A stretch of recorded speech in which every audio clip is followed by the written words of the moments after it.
Hey, how's it going, everyone? So I'm out here with the truck. I'm gonna get underneath it and see exactly what happened and see if we can, put together an idea of what caused this to blow out the rear end. Let's get underneath here and check. I think I know what it is though, and what caused the rear end to go. So, if you look here, you can see the yoke here. Oops, sorry, I put my hand in the way. You can see the yoke here. That spindle, or threaded, it's all threaded, had a nut on it that hooked onto, a big end piece that goes out here that hooks onto the drive shaft. So, what I think happened is that this nut that's supposed to be on here unscrewed somehow. It blew the bearings here in the seals in the rear end, and then it caused the yoke and everything to fall backwards into the gears in the pumpkin, which then caused the pumpkin to blow out when it all locked up, which is what caused my tires to lock up and come to a sliding stop. But yeah, that's you. You can hear that in there. That's nasty. Those are nasty. Well, let's turn around here. That's busted. We know that's busted. I want to go up here and check out my transfer case and make sure that's not busted anywhere. Let's see here. Doesn't look like it. I don't see any cracks or anything like that. I don't see anything. Looks pretty good. Yeah, I don't see anything at all anywhere on it. I don't see nothing leaking anywhere. That looks good. But if there is anything wrong with it, we do have another transfer case on our other, in the bed of our other truck. I don't see nothing. Look, hopefully there's no damage to this transmission, because this is a brand new transmission. It's not even 2 years old. It's got a little oil on it. Looks like, from the motor. It does have an oil leak on the engine. So, man, the whole underside of this truck is just completely soaked in gear oil. You can smell it. It's nasty. So, I went ahead when I was, thinking about how this happened, and I got underneath it earlier and I looked at it. I went ahead and I pulled off the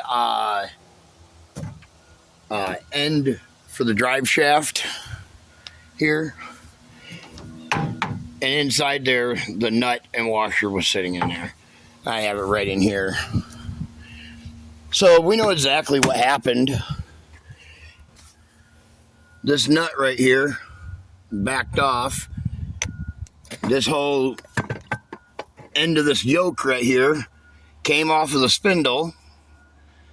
And then the spindle itself in the spline fell backwards into the rear gears, locking up the rear tires. If in the motorcycle world, we call them road gremlins. And, me personally, I say that these are, road demons that cause vehicles to break down. In the motorcycle community, they have a little bell that another motorcyclist can give a person, and you put that on your motorcycle, and supposedly, according to legend, if one of those little road gremlins tries to sabotage your motorcycle and make your motorcycle break down, they get caught inside that bell. It makes a bunch of noise and it spits them back out on the highway. Maybe it's something like that if you believe in superstition, but I don't. I believe that, I haven't heard anything from the devil in quite a long time now. I haven't been having any threatening phone calls. Nobody's gotten in my face. We started working again with all the companies that stopped working with us. So everything's been going really nice and smooth for all summer. Ever since, since spring, I guess something was bound to go wrong at some point, but this could actually be a blessing in disguise. Why do I say that? Well, since I was been thinking about this since last night about what I could possibly do with this truck. And I was thinking about buying a new truck. I could do that. But trucks that are built are better than trucks that are bought. So what we're going to do with this truck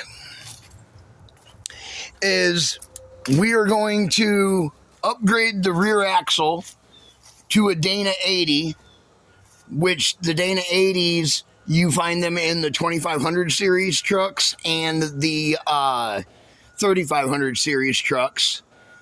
We're then going to beef up the suspension in the back here. We're going to beef up the frame a little bit. We'll go ahead and put a new suspension in the front end of this.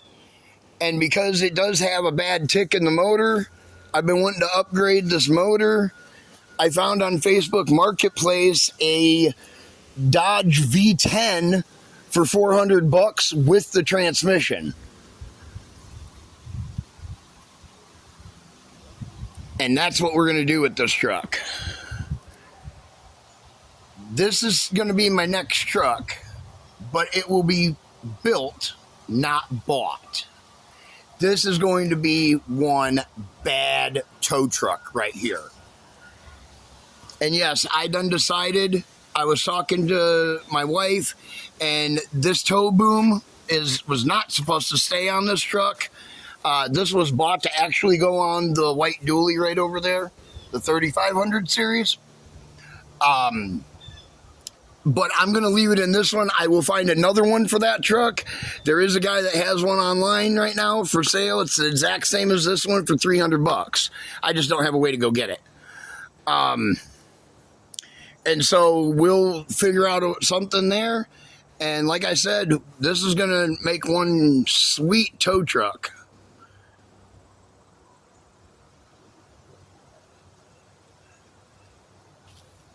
It'll be built, not bought. All right. It's going to take us a while. Hopefully what we can do is I can get somebody over here. I'm trying to get one of my mechanic friends over here to help me figure out what is wrong with the dually right here. Because it seems to have lost spark, and that's why it won't start. And it's crazy. It broke down right here in the driveway. I literally drove it home, parked it, went to drive it somewhere else 2 hours later, and it just wouldn't start. And it seems to have no spark. And I don't have the proper testers to figure out why it doesn't have spark. At this point, what vehicle do I have? The only thing I have is my motorcycle sitting right here underneath this tarp. That's it. Just my bike. My red and black truck is over in at Justin's Auto Repair. So we can't use that because it's getting a transmission put in it as soon as they get the time. And I took the Charger down to Southern Illinois so that way it can be used down there. So I don't have access to that vehicle right now either. And all of our other trucks are spread out across the country doing, God's work. So that leaves it to get that truck over there running, or hopefully within the next couple days, in the next week, Justin can get our other truck, transmission in our other truck. And, we can go from there. At least then we'll have a truck for the winter time, because I really don't want to be riding a motorcycle during the winter. But if I have to, I have to. All right, there you go. That's our plans for the future and what happened to the truck last night. DS Vault, and we'll catch you guys in the next one. Be sure to like, share, subscribe.